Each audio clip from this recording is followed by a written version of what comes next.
might pull up in a ghost, no Casper 21. I've been smoking gas and I got no. YouTube, what's up? It's the Fourth Ken. I'm back with another video today.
You know, 2 or 3 more days of your haircut lasting, so it's not worth it in my opinion. So we're doing our other side, matching up the first guideline, because the first guideline means everything. Shows how your fade's gonna come out.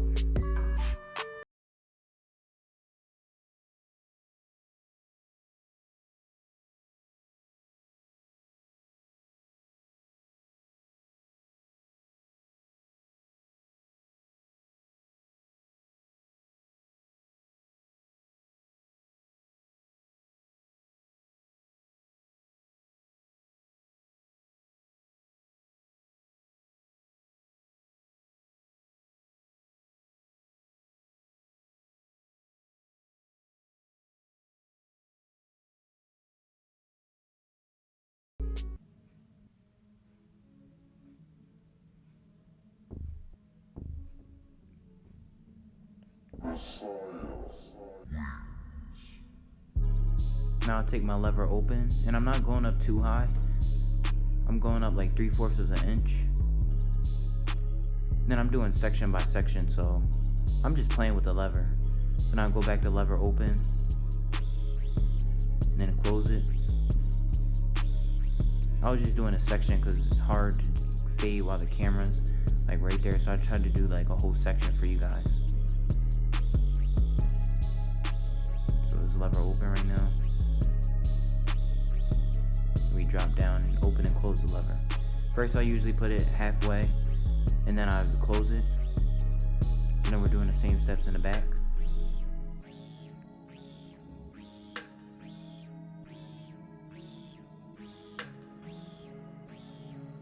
Then I take my 1 guard and I immediately close the lever and go up about 1/2 inch.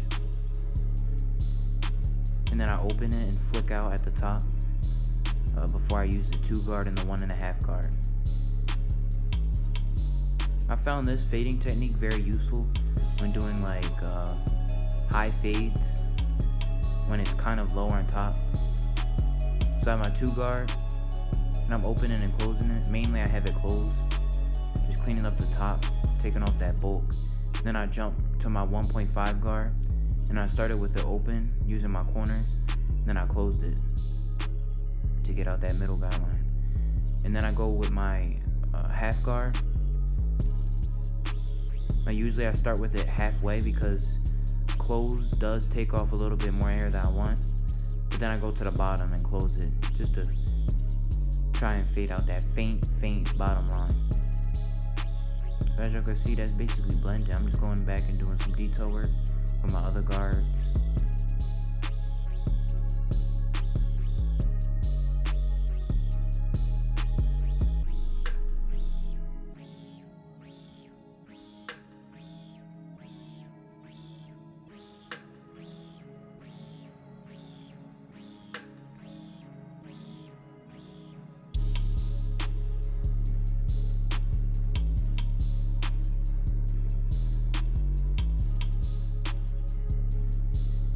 So then I put my one guard and close the lever and tap on his front hairline before I add hairspray.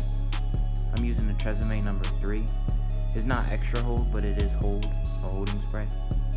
So now I jump straight in with my wall detailers. Start in the middle of his head. You don't have to.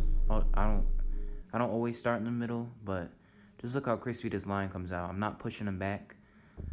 He is a little thin in his corners, as you can see, but y'all see how I make his line straight and extremely crispy.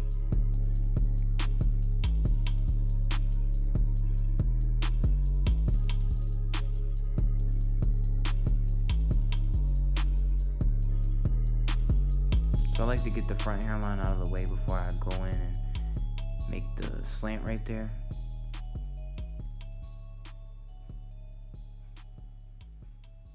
Making sure to angle it so that when you're looking at him straight on, it looks straight, but not too straight, like it goes straight down. You want to angle it.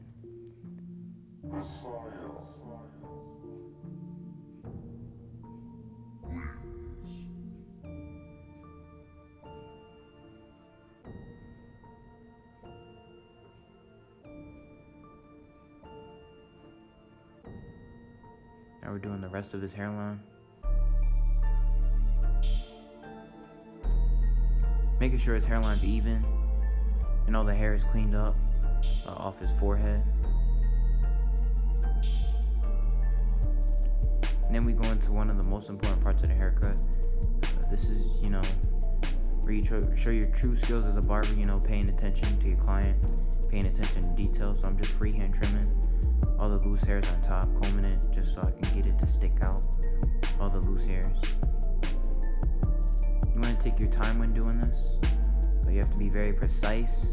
Get all the loose hairs. Your clients will appreciate that. They definitely will appreciate that.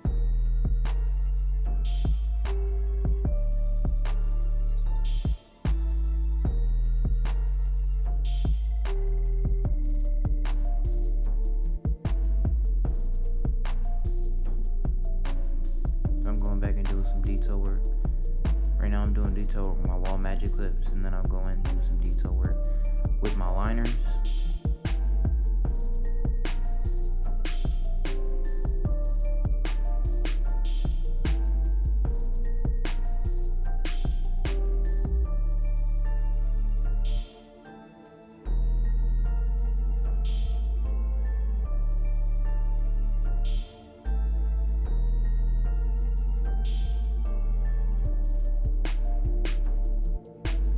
So yeah, just doing some detail work. This is basically the cut.